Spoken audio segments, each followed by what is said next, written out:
Good morning to everyone. Welcome to the exciting journey into the world of hypersensitivity reactions. In this a new series of lectures, we will unravel the complexities of the immune system's responses and explore how our bodies react to various triggers in simple, accessible language. Let's start then.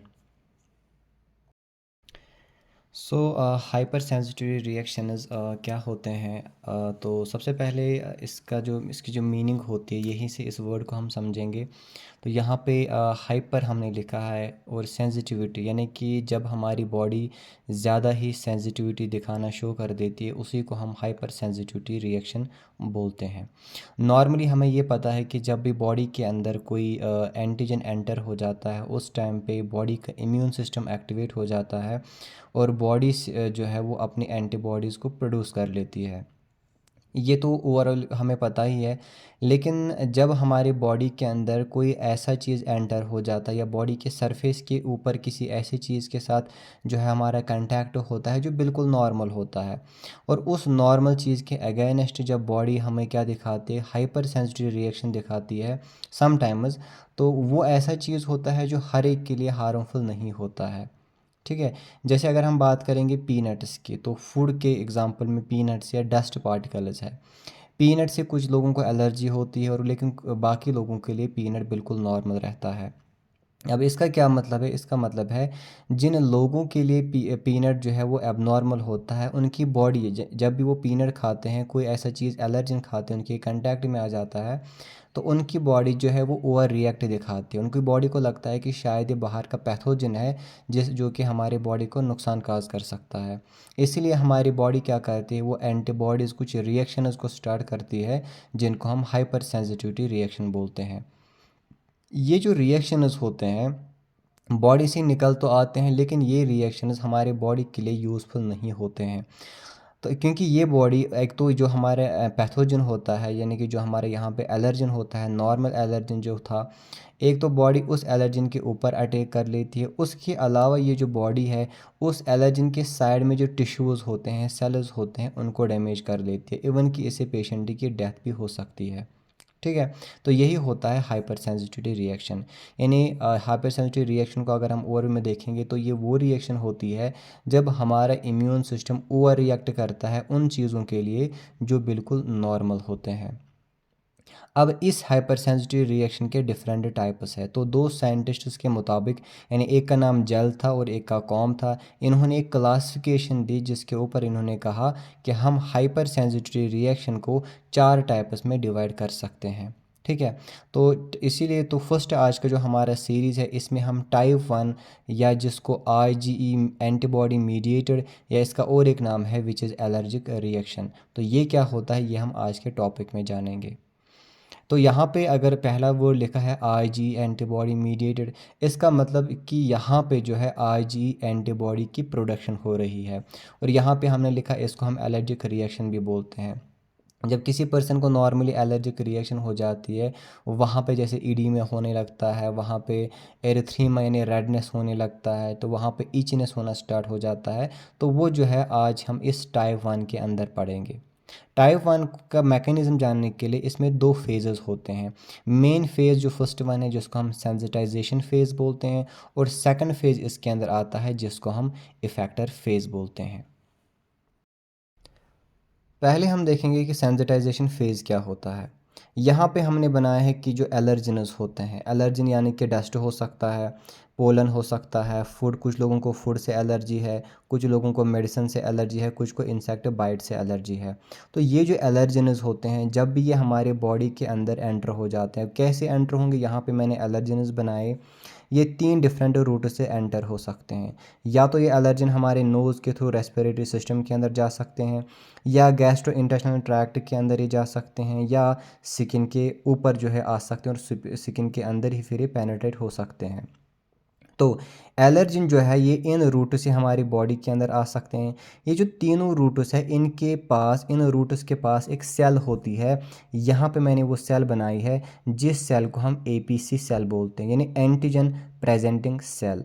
तो ये जो cell है ये present होता है हमारे respiratory system के ऊपर भी, गैस्ट्रो इंटेस्टाइनल ट्रैक्ट में भी ये प्रेजेंट है, और ये स्किन में भी प्रेजेंट है जैसे कि लंगरहन सेल्स है। तो वहाँ पे ये एंटीजन प्रेजेंटिंग सेल प्रेजेंट रहते हैं। इनका नाम ये इसलिए पड़ गए क्योंकि एंटीजन को प्रेजेंट करते हैं, आगे प्रेजेंट करते हैं कि देखो ये एंटीजन है, अब इसके ऊपर आगे की कार्रवाई करनी है, इसीलिए इसको एंटीजन प्रेजेंटिंग सेल बोलते हैं। जैसे हमारी डेंड्राइटिक सेल है या मैक्रोफाज सेल्स है, तो इन सेल्स को भी हम बोलते हैं एंटीजन प्रेजेंटिंग सेल्स। तो बॉडी में जो भी सेल एंटीजन को प्रेजेंट करेगी उसको हम एपीसी सेल बोलेंगे। अब ये जो एंटीजन प्रेजेंटिंग सेल है, तो हुआ क्या कि हमारे बॉडी में एलर्जिन एंटर हो गया, हमारे बॉडी के पास एंटीजन प्रेजेंटिंग सेल प्रेजेंट है। जैसे ही इन एलर्जिन का कांटेक्ट जो है वो हो जाता है इस सेल के साथ जो कि एंटीजन प्रेजेंटिंग सेल है, ठीक है। यहाँ पे हमने बनाया एलर्जिन और ये हमारी एंटीजन प्रेजेंटिंग सेल है, इनका कांटेक्ट इसके साथ हो जाता है। उसके बाद क्या होता है, ये जो एंटीजन प्रेजेंटिंग सेल है इसके अंदर कुछ रिसेप्टर्स होते हैं। यहाँ पे मैंने ये रिसेप्टर्स बनाए हैं। इन रिसेप्टर्स को हम MHC क्लास 2 बोलते हैं, यानी मेजर हिस्टोकम्पैटिबिलिटी क्लास 2 इनको बोला जाता है। हमने ऑलरेडी ये पढ़े होंगे ऑलरेडी, MHC क्लास 1 होता है और दूसरा होता है MHC 2 क्लास। इतना हमें याद रखना है कि जो एंटीजन प्रेजेंटिंग सेल्स होते हैं इनके पास MHC 2 क्लास प्रेजेंट रहता है, जो इनके अंदर प्रेजेंट होता है। अब उसके बाद क्या होगा, यहाँ पे हम देख रहे हैं कि by the help of endocytosis ये जो एलर्जिन्स होते हैं ये अब इस एंटीजन प्रेजेंटिंग सेल के अंदर जाते हैं। यहाँ पे सरफेस में प्रेजेंट थे ये, लेकिन अब एंडोसाइटोसिस यहाँ पे ये जो एंटीजन प्रेजेंटिंग सेल यहाँ पे फोल्ड कर रही है, जिसके हेल्प से ये एलर्जिन इस सेल के अंदर चले जाते हैं। अंदर जाने के बाद यहाँ पे चूंकि इस एंटीजन प्रेजेंटिंग सेल के पास एंजाइम्स होते हैं, जिनकी वजह से ये जो हमारे यहाँ पे एलर्जिन प्रेजेंट थे ये छोटे छोटे पार्ट्स में यहाँ पे ब्रेक डाउन हो जाते हैं, यानी छोटे छोटे फ्रेगमेंट्स में ये ब्रेक डाउन हो जाते हैं। तो जो एलर्जिन इस सेल के अंदर चले जाते हैं एंजाइम्स की हेल्प से, वो छोटे छोटे पार्ट्स में उनका ब्रेक डाउन हो जाता है। ब्रेक डाउन होने के बाद जैसे यहाँ पे हमने देखा ब्रेक डाउन हुआ, उसके बाद ये जो यहाँ पे सेल्स हैं MHC 2 क्लास सेल्स है, अब ये आगे बढ़ते हैं और इन सेल्स में से यानी कि जो फ्रेगमेंट्स है इन एक फ्रेगमेंट्स को उठा के अब सरफेस के बाहर जाते हैं और इसको इस तरह से शो कराते हैं सरफेस के बाहर। तो हमने देखा ये जो एंटीजन यहाँ पे हमने देखा कि जो मेजर हिस्टोकम्पैटिबिलिटी कॉम्प्लेक्स है ये आगे बढ़ेगा, इन फ्रेगमेंट्स को इनमें से एक फ्रेगमेंट को उठाएगा और इस सेल के सरफेस पे जाके इसको शो करेगा, इसको रिप्रेजेंट करेगा। इसीलिए इसको हम एंटीजन प्रेजेंटिंग सेल बोलते हैं, क्योंकि इसने एक एंटीजन के पार्ट को फ्रेगमेंट को पिक किया और सरफेस के ऊपर इसको ले गया, ताकि जो बाकी सेल्स यहाँ पे जो भी बाकी सेल्स आएंगे इम्यून सेल्स, वो इस फ्रेगमेंट को देख के ये समझे कि हाँ ये हमारे बॉडी का एक फॉरेन पार्टिकल है, जहाँ पे भी ये हमें नज़र आए हमें इसके ऊपर अटैक करना है। तो ये होता है कि इस सेल को हम एंटीजन प्रेजेंटिंग सेल क्यों बोलते हैं।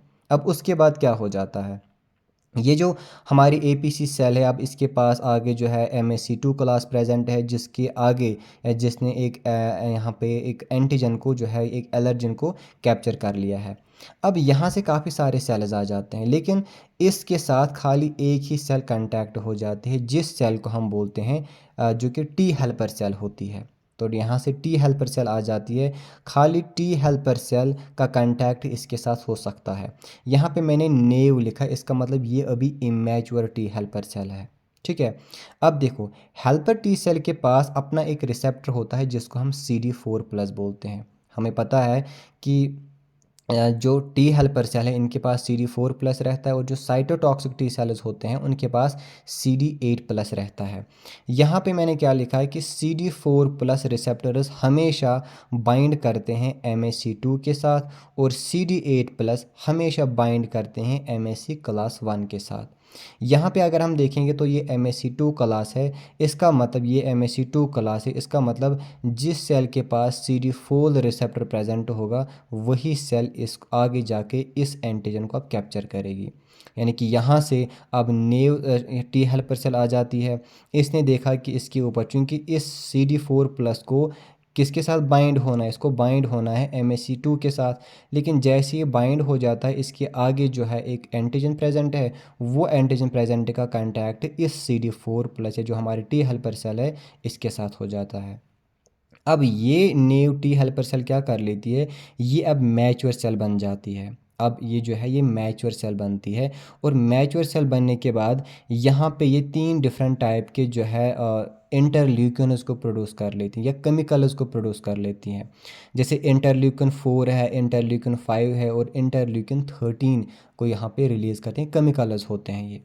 अब यहाँ पे पर्टिकुलरली हमें देखना है कि आयन 4 क्या करता है, ठीक है। इन दोनों का जो है वो किसी और लेक्चर में हम जानेंगे, लेकिन जब भी हम पढ़ते हैं टाइप 1 तो उसमें खाली जो मेन रोल होता है वो इंटरल्यूकिन 4 का ही होता है। जैसे ही ये केमिकल्स रिलीज़ होते हैं तो इंटरल्यूकिन 4 क्या करता है, ये बी लिम्फोसाइट्स के ऊपर एक्ट करेगा, यानी जो हमारे बी सेल्स होते हैं, बी लिम्फोसाइट सेल्स होते हैं, उनके ऊपर आके एक्ट करेगा, और बी सेल्स से ही प्रोड्यूस होते हैं प्लाज्मा सेल्स। ये जो प्लाज्मा सेल्स होते हैं हमें पता है इनके अंदर ही प्रेजेंट होते हैं प्लाज्मा प्रोटीन्स, जैसे अल्फ़ा बीटा गामा है, ठीक है, फिब्रिनोजिन जिस तरह से है, एल्बुमिन प्रेजेंट है, ठीक है। इसी तरह से वहाँ पे एक प्रोटीन होता है गामा प्रोटीन। तो प्लाज्मा प्रोटीन से गामा प्रोटीन निकलते हैं, जिन गामा प्रोटीन से जो है वो एंटीबॉडीज़ बनते हैं। 5 टाइप के एंटीबॉडीज़ होते हैं, निमोनिक से गेमड, IgG AMED, तो 5 टाइप के एंटीबॉडीज़ निकल आते हैं। उसके बाद क्या होता है, यहाँ पे हो जाता है क्लास स्विचिंग। क्लास स्विचिंग का मतलब क्या है, देखो अगर हम देखेंगे सबसे पहले जो है यहाँ पे Ig एंटीबॉडी है, उसके बाद A है, M है, उसके बाद E है, D है। लेकिन ये जो हाइपर सेंसिटिविटी रिएक्शन टाइप 1 है, जो एलर्जिक रिएक्शन हो जाता है, इसमें पर्टिकुलरली काम होता है IgE एंटीबॉडी का। लेकिन पहले यहाँ पे G को निकलना है। क्लास स्विचिंग का मतलब है यहाँ पे सबसे पहले IgE निकलता है, यानी कि G की जगह पे E बाहर निकलता है। इसी को हम क्लास स्विचिंग बोलते हैं, यानी पहले निकलना था G को, लेकिन यहाँ IgE एंटीबॉडी पहले निकल के आती है, इसी को हम क्लास स्विचिंग बोलते हैं। तो यहाँ पे क्लास स्विचिंग हो जाता है। क्लास स्विचिंग में IgE एंटीबॉडी जो है वो, जिसका इस तरह का स्ट्रक्चर वाइज स्ट्रक्चर ही होते हैं, अब ये बॉडी से बाहर निकल आते हैं। अच्छा, अब ये जो यहाँ पे एंटीबॉडीज़ है ना, IgE एंटीबॉडीज़, चूँकि इन एंटीबॉडीज़ के पास एक मेमोरी होती है। वो क्या मेमोरी होती है, देखो हमने देखा कि यहाँ पे ये एंटीजन एंटर हुए, कोई एंटीजन हो सकता है, और इस एंटीजन की वजह से इस एंटीबॉडी का प्रोडक्शन हुआ। इसका मतलब इस एंटीबॉडी के पास इस एंटीजन का या जो यहाँ पे एलर्जन है इसकी मेमोरी रहेगी। तो जब सेकंड टाइम ये एंटीजन बॉडी में एंटर होगा, उस टाइम पे ये सारी सीरीज़ फिर से स्टार्ट नहीं होगी। उस टाइम पे ये एंटीबॉडी डायरेक्टली इसको अटैक करेगा, जो कि हम आगे पढ़ेंगे। यहाँ पे IgE एंटीबॉडी की प्रोडक्शन हो रहा है। ये जो IgE एंटीबॉडी है ना, एंटीबॉडी जो है वो डायरेक्टली एलर्जन को जो है वो डिस्ट्रॉय नहीं कर सकते हैं, इनका काम होता है टैगिंग का। तो फिर इस IgE को और इस सेल की ज़रूरत पड़ती है, ठीक है, जिन सेल्स के अंदर ग्रैन्यूल्स प्रेजेंट रहते हैं, जिसकी हेल्प से ये क्या करते हैं, जिनको हम साइटोटॉक्सिक सेल्स बोलेंगे। तो इन 2 सेल्स की ज़रूरत पड़ती है जिसके ऊपर ये आके अपना काम करेगा। अब यहाँ पे 2 सेल्स आते हैं, या तो ये मास्टर सेल के ऊपर आके बैठ जाएगा, या तो ये बेसोफिल सेल के ऊपर बैठ जाएगा। अब यहाँ पे कोई भी इन दो में एक सेल ले लो, तो इस सेल के ऊपर क्या होगा, ये जो सेल है यानी कि बेसोफिल सेल है या मास्टर सेल है, इसके ऊपर यहाँ पे अगर आप देखोगे तो मैंने एक यहाँ पे रिसेप्टर बनाया है, जिस रिसेप्टर को FCER1 हम बोलते हैं, यानी फ्रेगमेंट क्रिस्टलाइजेशन एप्सिलॉन रिसेप्टर 1 इसको हम बोलते हैं। इसके ऊपर ही IgE बाइंड हो जाता है, ठीक है। अब इसको FCER1 क्यों बोलते हैं, क्योंकि अगर हमें पता है ये जो एंटीबॉडी है, जैसे कि ये एक एंटीबॉडी है, एंटीबॉडी का ये जो पोर्शन है इसको हम फ्रेगमेंटिक क्रिस्टलाइजेशन बोलते हैं, यानी कि FC बोलते हैं। यहाँ पे हमने देखा FC का पोर्शन ही इसके ऊपर बाइंड हुआ, और E का मतलब होता है एप्सिलॉन। हमें पता है ये एंटीबॉडी IgE है, और इसके अंदर जो हेवी चेन है वो E होगी, यानी कि एप्सिलॉन होगी। यानी कि यहाँ पे जो है खाली IgE एंटीबॉडी ही बाइंड हो सकते हैं, क्योंकि एप्सिलॉन उसके अंदर ही है। तो एक क्वेश्चन है यहाँ पे है। दूसरा ये है कि ये जो फ्रेगमेंट क्रिस्टलाइजेशन है, यानी कि इस IgE का जो FC पोर्शन है खाली वो इसके साथ बाइंड हो सकता है। तो इस तरह का एक मॉलिक्यूल बन जाता है, जिसमें नीचे एक साइटोटॉक्सिक सेल है, इन दो में कोई हो सकता है, इसके ऊपर इसका अपना रिसेप्टर है, और इसके ऊपर हमारा IgE जो है एंटीबॉडी वो आ जाता है। तो यही था हमारा सेंसिटाइजेशन फेज़। अब हम पढ़ेंगे जो इसका दूसरा फेज़ है, इफेक्टर फेज़। तो अब हम देखेंगे second phase which is effector phase. तो इफ़ेक्टर फेज़ में क्या होता है, यहाँ पे हमने लिखा है कि जब सेकंड टाइम पे सेम वो पोलन या जो एलर्जिन है वो एंटर होता है बॉडी के अंदर, जैसे कि यहाँ पे ये है। इस टाइम पे क्या होगा, इस टाइम पे वो सारी रिएक्शन जो हमें सेंसिटाइजेशन मोड के अंदर पढ़ा वो फिर से स्टार्ट नहीं होगी, क्योंकि जब सेंसिटाइजेशन मोड स्टार्ट हुआ तो उसमें हमने देखा कि लास्ट में ये जो सेल थी मास्टर सेल या बेसोफिल सेल, इसके ऊपर हमारे आज ही एंटीबॉडीज़ आ जाते हैं। अब ये आज ये जो पूरा मॉलिक्यूल है ये अब हमारे बॉडी के अंदर प्रेजेंट रहेगा। अब सेकंड टाइम वही जो है एलर्जिन एंटर हुआ तो इनको पता है कि ये वही एलर्जिन है, ये एंटीबॉडी इसी के अगेंस्ट बने थे। तो अब यहाँ पे क्या होता है, सेकंड टाइम पे जैसे ही एलर्जिन एंटर हो जाता है उस टाइम पे ये सेल जो है आके जाती है वहाँ पे और इन एलर्जिन्स को कैप्चर कर लेते हैं। इस तरह से कैप्चर करने के बाद यहाँ पे हो जाता है डिग्रेनुलेशन। इसका मतलब जो ये मास्टर सेल या बेसोफिल सेल इनके अंदर ग्रैन्युल्स प्रेजेंट होते हैं, ये सारे ग्रैन्युल्स को रिलीज़ कर लेता है, जिसकी वजह से वो ग्रैन्युल्स निकल आते हैं और इस एलर्जिन को यहाँ से डिस्ट्रॉय कर लेते हैं। इनके अंदर इन ग्रैन्युल्स जो होते हैं इनके अंदर जो केमिकल्स होते हैं जैसे हिस्टामाइन है, सेरोटोनिन है, हिपैरिन है और ट्रिप्टेस प्रेजेंट रहता है। अब ये इस एलर्जिन को यहाँ पे डिस्ट्रॉय तो कर लेते हैं, लेकिन इसके पास में जो है वो कुछ टिश्यू सेल्स प्रेजेंट होते हैं। तो ये केमिकल जो है न सिर्फ इस एंटीजन को जो है डिस्ट्रॉय करते हैं, बल्कि पास में जो टिश्यू प्रेजेंट है उनको भी ये डिस्ट्रॉय कर सकता है, जो कि बॉडी के लिए काफ़ी ज़्यादा हार्मफुल हो सकता है। तो इसमें हम क्या देखते हैं, रिज़ल्ट अगर हम देखेंगे तो जब ये रिएक्शन हो जाती है सबसे पहले हम देखते हैं वैसोडाइलेशन। वैसोडाइलेशन का मतलब क्या था, देखो जैसे कि ये एक कैपिलरी यहाँ पे है और यहाँ पे हमने देखा कि एक पोलन आ गया, ठीक है, यहाँ पे हमने देखा एक एलर्जिन आ गया। अब एलर्जिन आ गए तो यहाँ से काफ़ी सारे ये सेल्स आएंगे, काफ़ी सारे सेल्स आएंगे तो ब्लड फ्लो काफ़ी ज़्यादा बढ़ेगा, ब्लड फ्लो ज़्यादा बढ़ेगा तो यहाँ पे जो वेसल है ना इसका डायमीटर काफ़ी ज़्यादा बढ़ जाता है, यानी इस एरिया में काफ़ी ज़्यादा ब्लड आने लगता है। इसीलिए अगर आप देखोगे जब एलर्जी होती है तो जहाँ पे होती है वहाँ पे रेडनेस स्टार्ट होने लगती है, जिसको हम एरिथीमा बोलते हैं। तो रेडनेस वहाँ पे स्टार्ट होती है क्योंकि वहाँ पे ब्लड का फ्लो काफ़ी ज़्यादा रहता है। सेकंड हमने कहा इंक्रीजर वास्कुलर परमेबिलिटी। इसका मतलब जो वेसल्स होते हैं ना, इन वेसल्स के बिटवीन छोटे छोटे इस तरह के पोर्स होते हैं, इस तरह से छोटे पोर्स होते हैं। लेकिन जब ये रिएक्शन हो जाता है जो ये पोर्स होते हैं इनका डायमीटर भी बढ़ जाता है। अगर यहाँ पे डायमीटर बढ़ेगा तो जो प्लाज्मा होगा वो प्लाज्मा यहाँ से ऊज आउट होकर इस वाले एरिया में आएगा, जिसकी वजह से जो स्किन है ये बाहर की तरफ इस तरह से बम्प बनेगा, एक बम्प यहाँ पे बन जाता है, स्वेल यहाँ पे हो जाता है। तो जो हम एलर्जिक रिएक्शन के अंदर देखें पिंपल सा स्ट्रक्चर यहाँ पे बनने लगता है। अब पिंपल क्यों बना है, क्योंकि यहाँ पे वेस्कुलर डायलेशन होने लगता है, यहाँ पे परमेबिलिटी इंक्रीज़ हो जाती है, जिससे ज़्यादा प्लाज्मा यहाँ पे निकल आता है, यहाँ पे ये स्ट्रक्चर बन जाता है जिसको हम ईडीमा बोलते हैं, यानी कि फ्लूइड यहाँ पे एक्युमुलेट हो जाता है। इसी तरह से इसमें क्या होता है, जो हमारे नर्व सेल्स होते हैं उनमें डिपोलराइजेशन हो जाता है, जिसकी वजह से उस एरिया में पेशेंट को पेन और ईचनेस स्टार्ट हो जाती है। इसमें मेन जो एग्जांपल है वो आप मॉस्किटो बाइट देख सकते हो। जब भी मॉस्किटो बाइट कहीं भी बाइट कर लेती है वहाँ पे हमें क्या देखने को मिलता है, इडीमा देखने को मिलता है, वहाँ पे पिंपल स्ट्रक्चर बन जाता है, वहाँ पे हमें रेडनेस नज़र आता है क्योंकि ब्लड फ्लो काफ़ी ज़्यादा है, वहाँ पे ईचनेस हमें स्टार्ट होती है, पेन स्टार्ट होता है क्योंकि नर्व एंडिंग वहाँ पे उनकी डिपोलराइजेशन जो है वो स्टार्ट हो जाती है। तो ये था आज का हमारा टॉपिक हाइपर सेंसिटिविटी टाइप 1 है, जिसको हम IgE मीडिएटेड जो है हाइपर सेंसिटिव रिएक्शन भी बोलते हैं।